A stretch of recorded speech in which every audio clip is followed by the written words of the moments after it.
ঝিনাইদহের মহেশপুরে বাংলাদেশ জামায়াতে ইসলামী ও বিএনপি কর্মীদের মধ্যে সংঘর্ষের ঘটনা ঘটেছে। মঙ্গলবার সন্ধ্যা ৬টার দিকে উপজেলার যাদবপুর বাজারে জামায়াতের গণসংযোগ চলাকালীন এ ঘটনা ঘটে। এতে উভয় পক্ষের অন্তত ৬ জন আহত হয়েছেন। এ ঘটনায় উপজেলা জামায়াতের পক্ষ থেকে মহেশপুর থানায় লিখিত অভিযোগ দায়ের করা হয়েছে। লিখিত অভিযোগপত্রে যাদবপুর গ্রামের আফসার আলীর ছেলে আশরাফুল, মন্টু মিয়ার ছেলে সফর আলী, সবুজ মিয়া সাইদুল ইসলাম, রেজাউলের ছেলে হাসান আলী, মোজাম্মেলের ছেলে সাইদ এবং ইরশাদ মেম্বারের ছেলে হবিবুর রহমানের নাম উল্লেখ করা হয়েছে। স্থানীয় সূত্রে জানা যায়, গণসংযোগ শেষে মাগরিবের নামাজ পর জামায়াত ও বিএনপি কর্মীদের মধ্যে কথা কাটাকাটির ঘটনা ঘটে। এক পর্যায়ে উভয় পক্ষ লাঠিসোঁটা নিয়ে সংঘর্ষে জড়িয়ে পড়ে। এতে উভয় পক্ষের অন্তত ৬ জন আহত হন। আহতদের স্থানীয়রা উদ্ধার করে মহেশপুর উপজেলা স্বাস্থ্য কমপ্লেক্সে ভর্তি করে। মহেশপুর উপজেলা জামায়াতের আমির ফারুক আহমদ বলেন, যাদবপুর বাজারে গণসংযোগ শেষ করে মাগরিবের নামাজে যাচ্ছিল আমাদের নেতাকর্মীরা।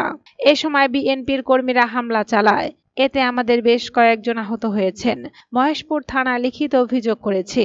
এদিকে নওগাঁ, নোয়াখালী, সোনাইমুড়ি ও ঝিনাইদহে জামায়াতের নেতা কর্মীদের উপর হামলার প্রতিবাদ ও নিন্দা জানিয়েছেন বাংলাদেশে জামায়াতে ইসলামীর সেক্রেটারি জেনারেল অধ্যাপক মিয়া গোলাম পরোয়ার। এক বিবৃতিতে তিনি বলেন, ২৮ অক্টোবর বিকেলে নওগাঁ শহরের বোয়ালিয়া এলাকায় জামায়াতে ইসলামীর নারী সদস্যদের নির্বাচনী উঠান বৈঠকে সাব্বির পাপ্পু নামে এক যুবক আকস্মিকভাবে প্রবেশ করে নারীদের সঙ্গে তর্কে জড়ায় এবং বৈঠক পণ্ড করার অপচেষ্টা চালায়। এক পর্যায়ে সে হামলাও চালায়। অপরদিকে নোয়াখালী জেলার সোনাইমুড়ি উপজেলার দেওটি ইউনিয়নের দেওটি ওয়ার্ডে জামায়াতে ইসলামীর নারী কর্মীদের এক কোরআন তালিমের ক্লাসের শুরুতেই বাধা দেয়, চেয়ার ভাঙচুর ও নারীদের হেনস্থা করে। কোরআন তালিম করতে আসা নারীদের জোর করে বের করে দেয়। দুর্বৃত্তদের বাধার কারণে কোরআন তালিমের ক্লাসটি হতে পারেনি। অধ্যাপক মিয়া গোলাম পরোয়ার বলেন, নির্বাচনী সমাবেশ, আলোচনা সভা, কোরআনের তালিম অথবা যে কোনো সভা সমাবেশ আয়োজন এবং সেখানে অংশগ্রহণ করায় দেশের সব নাগরিকদের সাংবিধানিক অধিকার।